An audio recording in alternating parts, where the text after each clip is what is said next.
నమస్తే, welcome to Andhraprabha. నేను తేజస్వి. ఏపీలో ఎన్నికల వేళ రాజకీయ పార్టీల నుంచి ప్రతినిధుల ఫిరాయింపులు కొనసాగుతున్నాయి.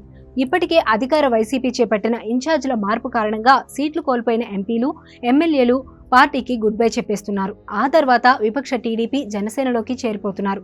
ఇదే కోవలో మరో ఇద్దరు ఎంపీలు వైసీపీకి గుడ్ బై చెప్పేసి టీడీపీ తీర్థం పుచ్చుకునేందుకు సిద్ధమవుతున్నారు. వైసీపీ ఇన్ఛార్జీల మార్పులో నరసరావుపేట ఎంపీ లావు శ్రీకృష్ణదేవరాయలను గుంటూరు ఎంపీగా వెళ్లాలని జగన్ ఆదేశించారు. కానీ ఆయన గుంటూరు వెళ్లేందుకు ఇష్టపడలేదు.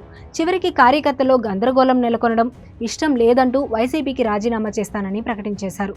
అనంతరం టీడీపీ నేతలతో టచ్లోకి వెళ్లిపోయారు. ఈ మధ్య చంద్రబాబుతో మరోసారి భేటీ అయిన లావు మార్చి 2న టీడీపీ తీర్థం పుచ్చుకునేందుకు సిద్ధమవుతున్నారు. మార్చి 2న చంద్రబాబు పల్నాడు టూర్లో లావు శ్రీకృష్ణదేవరాయలు చేరిక ఖాయమైంది.